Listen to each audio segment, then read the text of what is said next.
சந்த கவிமணி என அழைக்கப்படுபவர் தமிழ் அழகனார். தமிழ் அழகனாரின் இயற்பெயர் சண்முக சுந்தரம். தமிழ் முதல் கணினி திருவள்ளுவர்.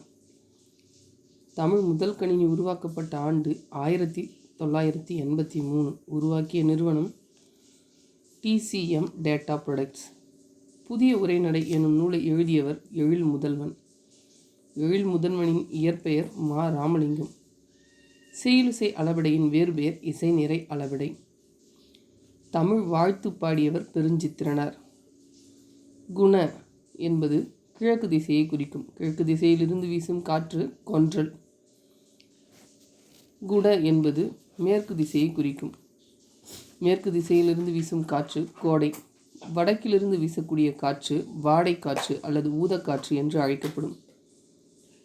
தெற்கு திசையிலிருந்து வீசும் காற்று தென்றல் காற்று என்று அழைக்கப்படும். புயலிலே ஒரு தோணி எழுதியவர் பா. சிங்காரம். இது புலம்பெயர்ந்த தமிழர்கள் பற்றியது. கப்பித்தான் என்பது தலைமை மாலுமி. தொங்கான் கப்பல். புயலுக்கு பெயர் வைக்கும் வழக்கம் 2000 ஆண்டிலிருந்து தொடங்குகிறது. 2004 ஆண்டு செப்டம்பர் முதல் புயல்களுக்கு பெயர் வைக்க வங்கதேசம், இந்தியா, மாலத்தீவு, மியான்மர், ஓமன், பாகிஸ்தான், இலங்கை, தாய்லாந்து ஆகிய நாடுகள் 64 பெயர்களை பட்டியலிட்டுள்ளன. இந்தியா கொடுத்த முதல் 4 பெயர்கள் பயன்படுத்தப்பட்டுள்ளன. அவை அக்னி, ஆகாஷ், பிஜ்லி, ஜல். வரவிருக்கும் புயல்களுக்கு பெயர்கள் லெஹர், மேக், சாகர், வாயு, கஜா, பெய்டி.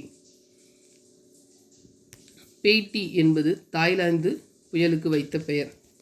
புயல்களின் அமைப்பையும் அதன் தன்மையையும் வைத்து அது எந்த பகுதியினை தாக்கும் என முதலில் கணித்தவர் காஸ்பர்ட். இவர் பிரெஞ்சு நாட்டை சார்ந்தவர். முதலின் புயலின் அமைப்பை கணித்தவர் ஆண்டு 1835. குயில்பாட்டு ஆசிரியர் பாரதியார். அதோ அந்த பறவை போல சா. முகமது அலி. உலகின் மிகச்சிறிய தவளை எழுதியவர் எஸ். ராமகிருஷ்ணன். விருந்தினரை உபசரிக்கும் முறை பற்றி பெரும்பானாற்றுப்படை காலின் 7 அடி பின் சென்று என்று குறிப்பிடுகிறது. அமெரிக்க தமிழ்ச்சங்கம் மினசோட்டா தமிழ்ச்சங்கம் நடத்தும் விழா வாழை இலை திருவிழா என்று அழைக்கப்படுகிறது. காசி காண்டம் எனும் நூலை எழுதியவர் அதிவீர ராமபாண்டியர். அதிவீர ராமபாண்டியர் இயற்றிய மற்றொரு நூல் வெற்றி வேர்க்கை. வெற்றி வேர்க்கையின் வேறு பெயர் நருந்தொகை. கோபல்லபுரத்து மக்கள் எனும் நூலை இயற்றியவர் கி. ராஜநாராயணன். இது கரிசல் வட்டார வழக்கு சொற்களை கொண்டது. கரிசல் வட்டார சொல்லகராதி கி. ராஜநாராயணன். பெண் மதிமாலை மாயூரம் வேதநாயகம் பிள்ளை இயற்றிய நூல். பெண் புத்திமாலை முகமது உசேன் இயற்றிய நூல். திருக்குறள் தெளிவுரை வ. உ. சிதம்பரனார். சிறுவர் நாடோடி கதைகள் இயற்றியவர் கி. ராஜநாராயணன். 6ஆம் திணை எனும் நூலை இயற்றியவர் மருத்துவர் கு. சிவராமன்.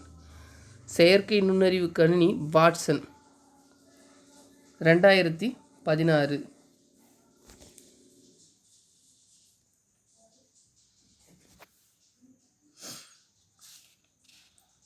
IBM நிறுவனம் உருவாக்கியது. இது சில நிமிடங்களில் புற்றுநோய் செல்களை கண்டறிந்து வெளியிடுகிறது. ஜப்பானில் உருவாக்கிய இயந்திர மனிதன் பெப்பர். சீன நாட்டின் துறைமுகம் குவான்சே.